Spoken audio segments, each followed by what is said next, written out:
لأمر الله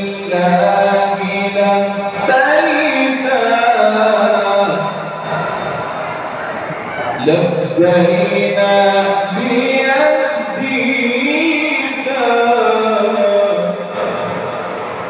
وفي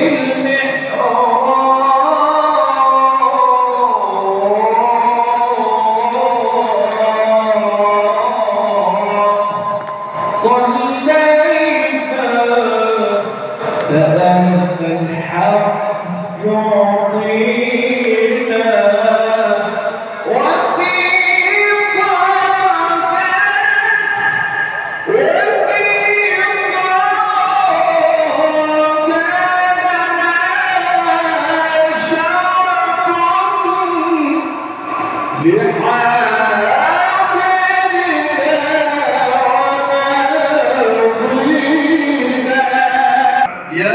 شرف يا باغي الخير أقبل فأنت مقبل على أمر عظيم.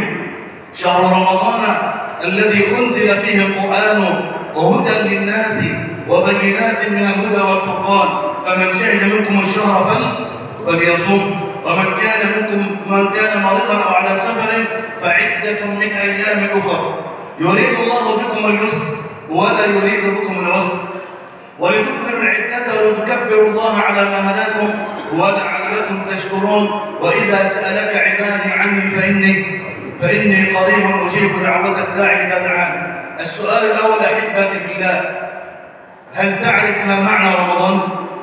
أنت عارف أنت داخل على إيه؟ أنت عارف حضرتك يعني إيه رمضان؟ يعني النفحة الربانية اللي أنت داخل عليها.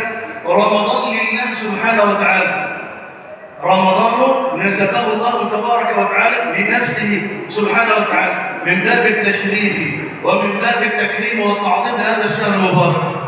اسمع، تدبر، تأمل. كل عمل ابن آدم له إلا الصيام إلا الصوم فإنه لي.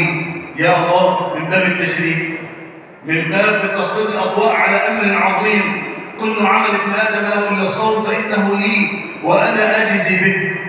فإذا كان صوم يوم أحدكم فلا يرفض ولا يسقط ولا يجهل، فإن سابه أحد أو شتمه فليقل إني امرؤ صائم والذي نفس محمد بيده لخلوف فم الصائم أطيب عند الله من ريح المسك.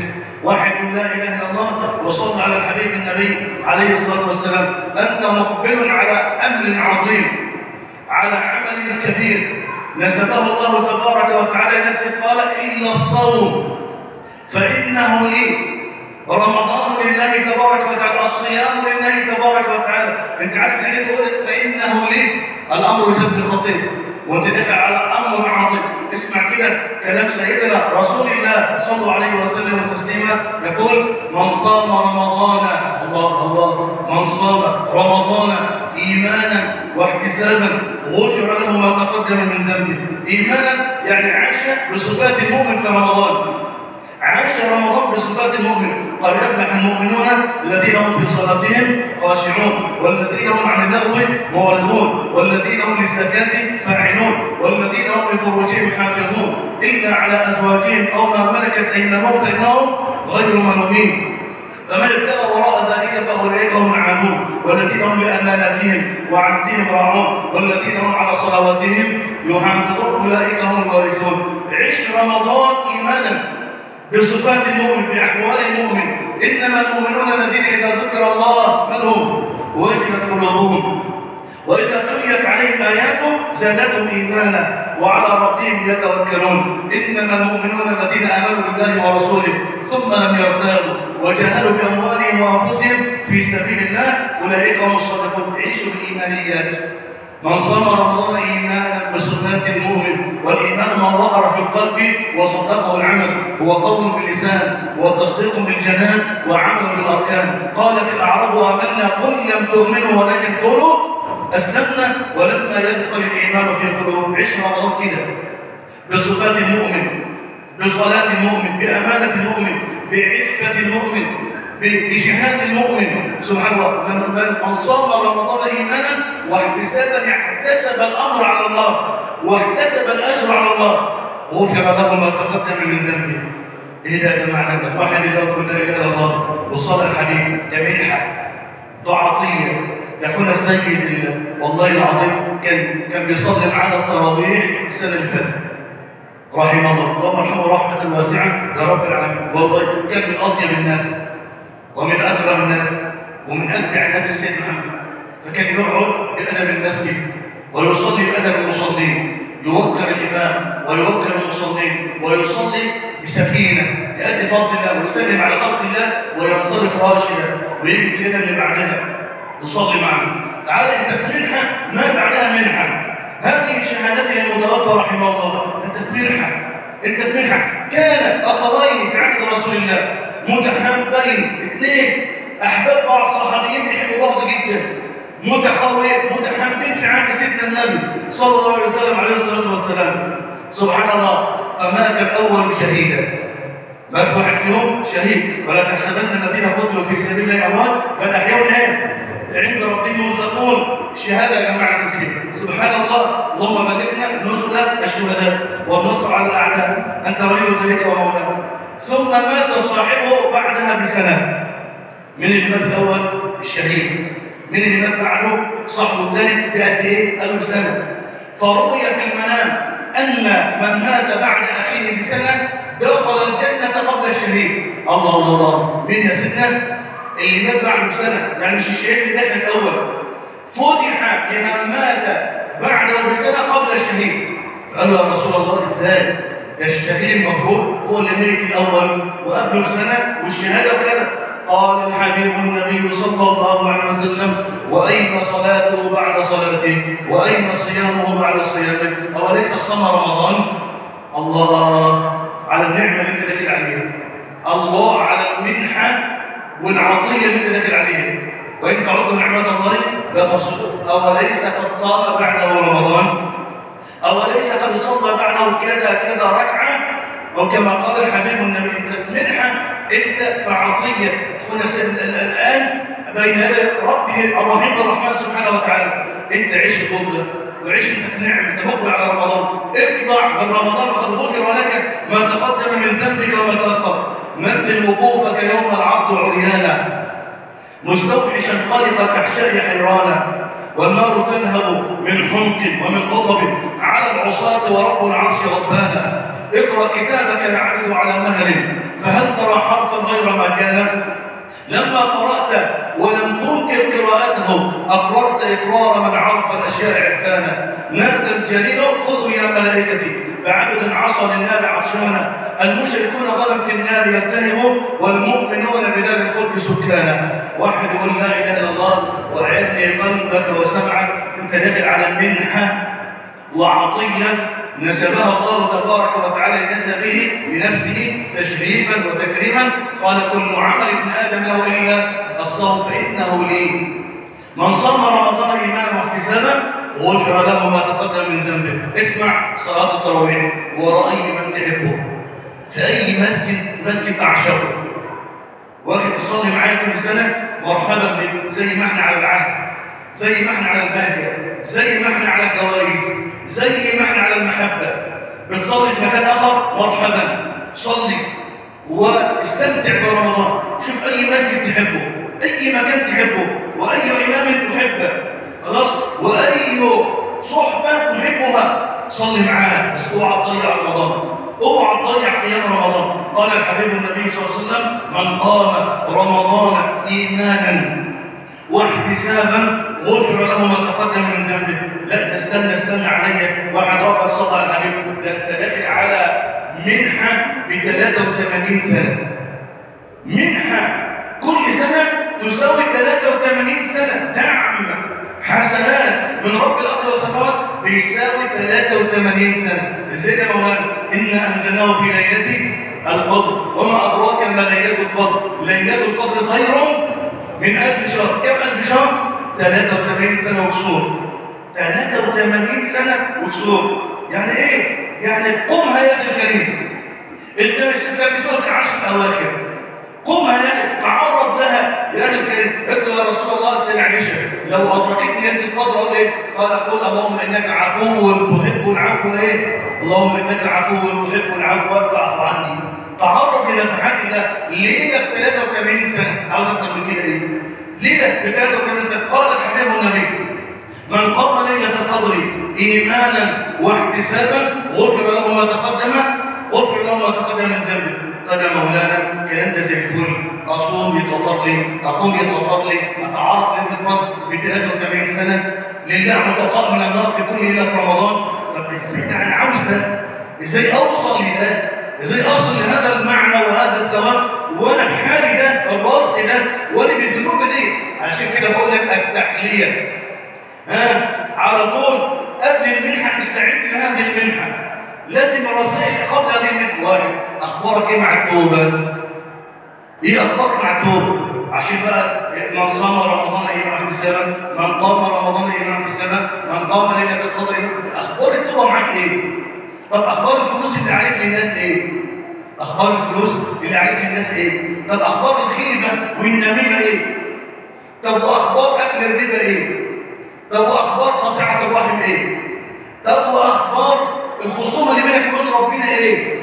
دي الاخبار يا جماعه. ده انت لازم تصفي الاول، ده انت لازم تنقي نفسك من اثر الذنوب، ده انت تستقبل رمضان بالايمان، ده انت تستقبل رمضان بتوبه بالرحيم الرحمن سبحانه وتعالى. اقول لك الحاجه، قولوا معي جميعا: نستغفر الله العظيم، نستغفر الله العظيم، نستغفر الله العظيم التواب الرحيم. تبنا الى الله ورجعنا الى الله وندمنا على ما فعلنا وعزمنا عزما اكيدا على اننا لا نعود الى ذنوب المعاصي ابدا، وبرئنا من كل دين يخالف دين الاسلام. لازم توبه تنقطع عن الذنب. اللي بيتفرج على الاباحيات ما ينفعش مع رمضان، والله ما ينفع مع رمضان.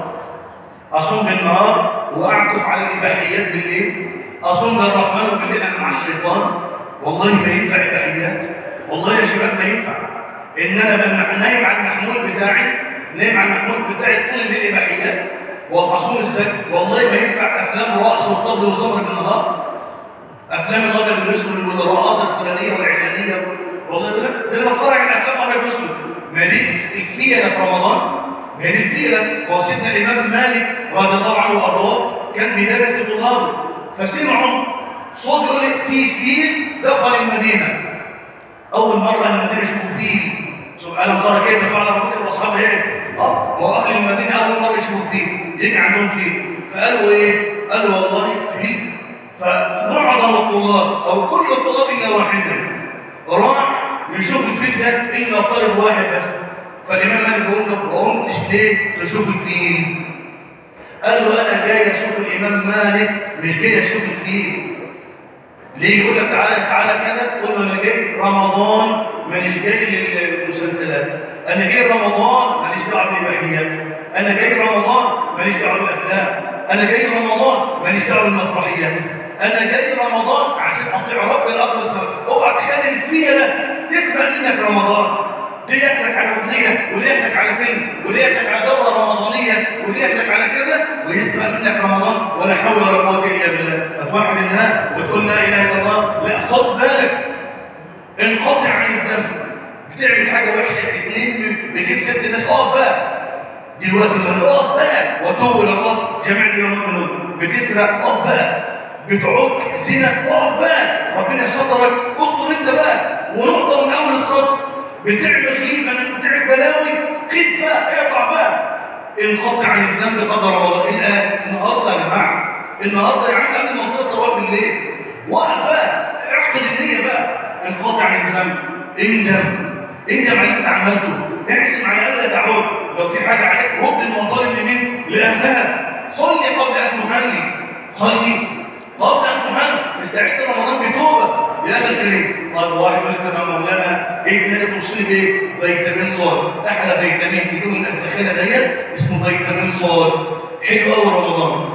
فيتامين صاد بكام ده يا مولانا؟ ببلاش، بإرادة، بهمة، أحزان القلب لا تزول، حتى أبشر بالقبول وأعطى كتابي باليمين وتقر عني بالرسول صلوا عليه وسلم وتسليما. إيه فيتامين صاد ده؟ صدق، صدق، صدق، صبر، صبر، صام، صوام، صوم، صلى. فيتامين صاد. ادخل رمضان بفيتامين صاد ببلاش، مش هيكلفك 5 ولا جنيه ولا قرش تعريفك. ادخل بصدق وادخل بصوم وبصلاة بصبر، فيتامين صدقة، صبر، صلى، صدقة. الفيتامين يخليه معاك في رمضان، وكل منه وعيش عليه في رمضان. اصبر، صلي. ازاي تلاقي رمضان واحد يا مولانا على النت، يا مولانا واحد بيصوم وما بيصليش، تعرف اطمن قلبه. انت بتتدلع، ده مصيرك، ده المسألة جنة ونار. انت بتتدلع في السؤال، ينفع اصوم وما اصليش؟ طب ينفع تخش النار وتتعذب؟ ليه كده؟ ده دليل، ده تشريع. ينفع اتوب يا من الله؟ ينفع ايه؟ ايه الملوعه دي؟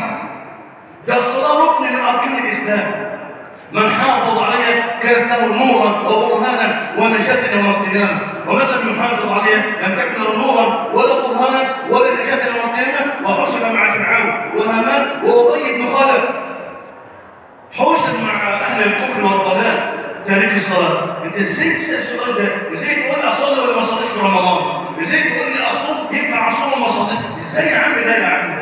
فخلف من بعدهم خلف اضاعوا الصلاه واتبعوا الشهوات فسوف يلقون ايه ضيق. ده سؤال يقول المسلم ده، تعالى يا ابني لا تحت، تعالى يا حبيبي اللي قدامي ده، قول لي كده اركان الاسلام، قول لي كده اركان اي حد مش شمس ولا شهاده ان لا اله الا الله وان محمد رسول الله، والثاني ايه؟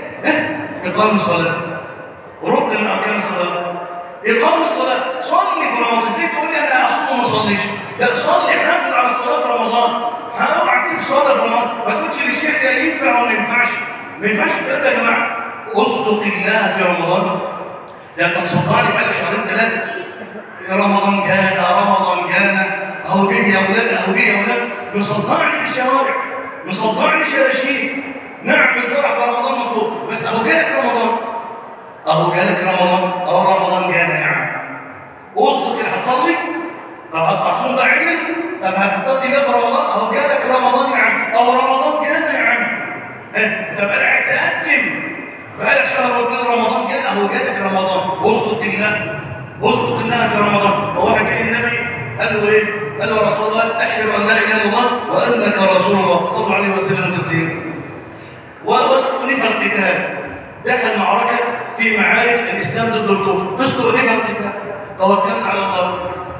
فالراجل ده النبي انتصر، فالنبي بعت له شيء من الغنيمة، وأحيلت إلى الغنائم، بعت له حاجة ياكل ويشرب منها من الغنائم. قال ما على هذا بايعت رسول الله، صلى عليه، ما على هذا بايعت رسول الله. قال على ما بايعت رسول الله؟ قال بايعت على أن أسلم وأقاتل في سبيل الله فأضرب بسهم ها هنا، فأضرب بسهم ها هنا. قال والله بقى أروح للنبي يقول له الكلام ده. قال له يا رسول الله ما على هذا بايعتك، أنا مش عاوز دنيا، مش عاوز أكل ولا شرب ولا ملك ولا عاوز حاجة خالص. قال على ما بايعتني؟ قال بايعتك على أن أقاتل في سبيل الله فأضرب بسهم ها هنا. قال أصدق الله يصدق، أصدق الله يصدق، روح قاتل وانت هتنام اللي انت عاوزه ده، اصدق كده اصدق. قام رايح فواخد سهم في المكان اللي عاوزه، فحملوه الى رسول الله شهيدا. قال ذاك رجل صدق الله فصدق الله. انت بتموت في رمضان، بتموت في رمضان، في شباشيب رمضان، في تراويح رمضان. ما توريني بقى، اصدق الله بقى وريني، اشوفك بقى بتصلي، اشوفك معاك المصحف بقى، اشوفك معاك السبحه بقى، اشوفك بقى الامر بالمعروف والنهي عن المنكر بقى، اشوف الصدقه بتاعتك بقى. اصدق الله من يصدق. الصبر يا جماعه الخير، الصبر يا جماعه الخير.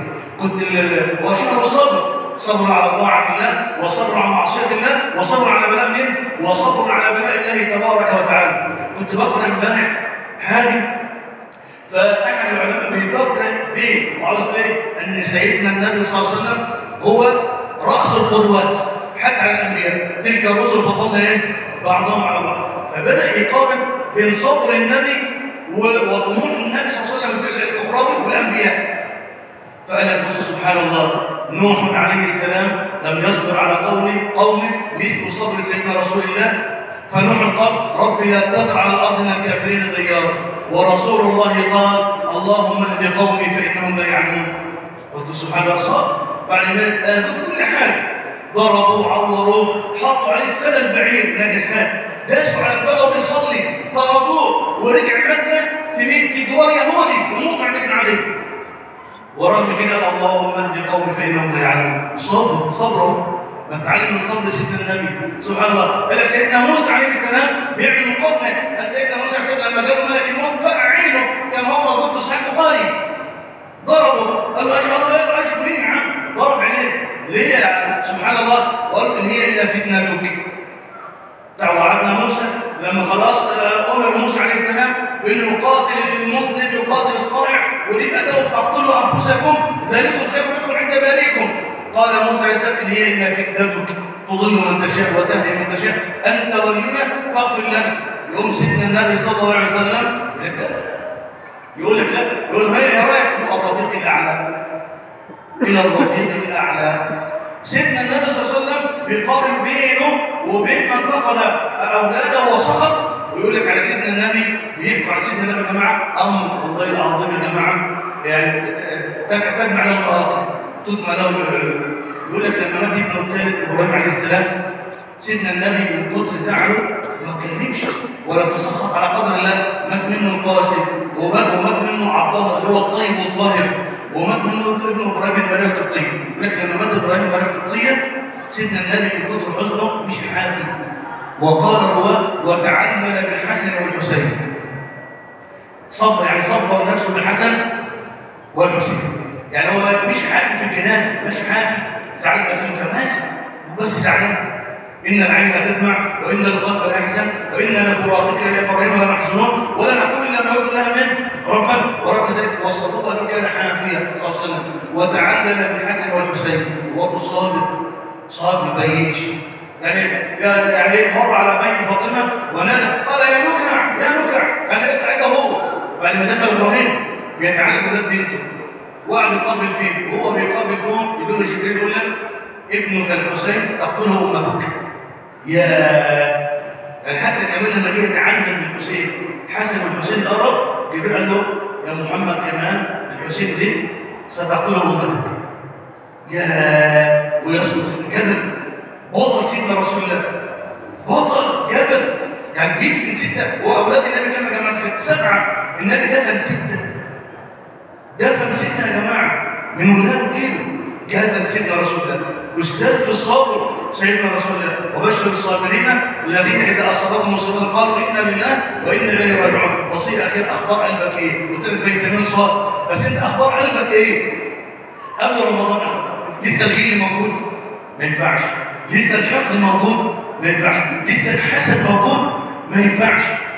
ده اقدار مقدره وربنا موسعها على خلقه. بتحسد ليه؟ بتحقد على خلق ليه؟ طب اقول لك حاجه رمضان جاي اهو رمضان جاي لك امسح بقى من الحقد امسح بقى من الحسد. طب ادخل بقى الشهر مزاجك حلو بقى طب طهر ده بقى ادخل الشهر كده عشان تستمتع بمن صام رمضان ايمانا واحتسابا غفر له ما تقدم من ذنبه. من قام رمضان ايمانا واحتسابا غفر له ما تقدم من ذنبه. من قام ليله القدر ايمانا واحتسابا غفر له ما تقدم من ذنبه. عاوزك بالليل بنفس العاده ده تاكل بالليل، تاكل بالليل بنفس العاده.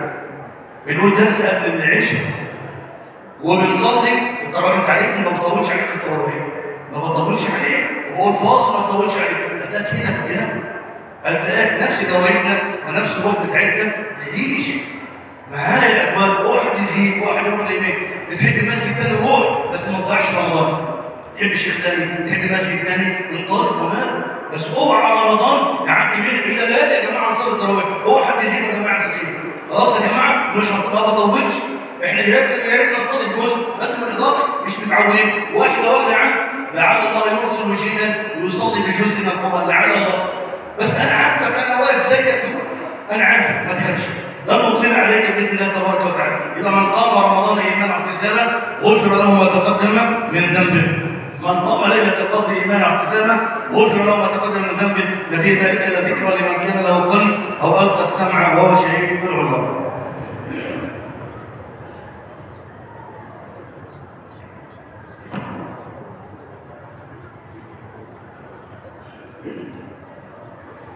الحمد لله الواحد الاحد الفرد الصمد الذي لم يلد ولم يولد ولم يكن له كفوا احد. احبه بالله رمضان شهر القران من قال به صدق ومن حكم به عدل ومن دعا اليه هدي الى صراط مستقيم.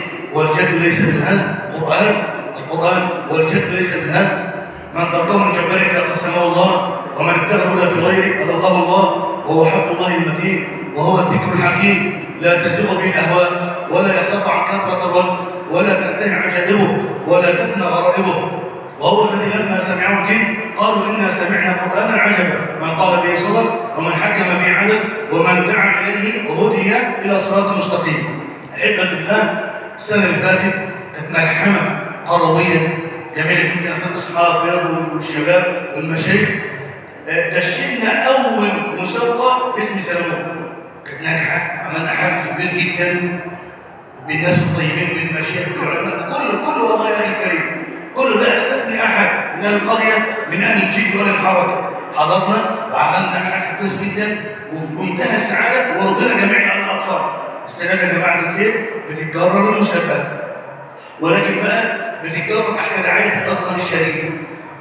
يعني حتى اللي يمتحن الطلاب مشايخنا الكبار ودكاترتنا الكبار من الأزهر الشريف، ليه؟ حتى لا يقال مكتب فلان أثر على الممتحن فلان، أصل هو نجح كذا عشان مكتبه، أصل هو نجح كذا عشان مكتب فلان، عشان الشخص الفلاني، عشان كذا. فآثرنا أو آثر القائمين على الأمر أن يكون الممتحنون من الأزهر الشريف، من مؤسسة الأزهر الشريف، أساتذة الأزهر الشريف.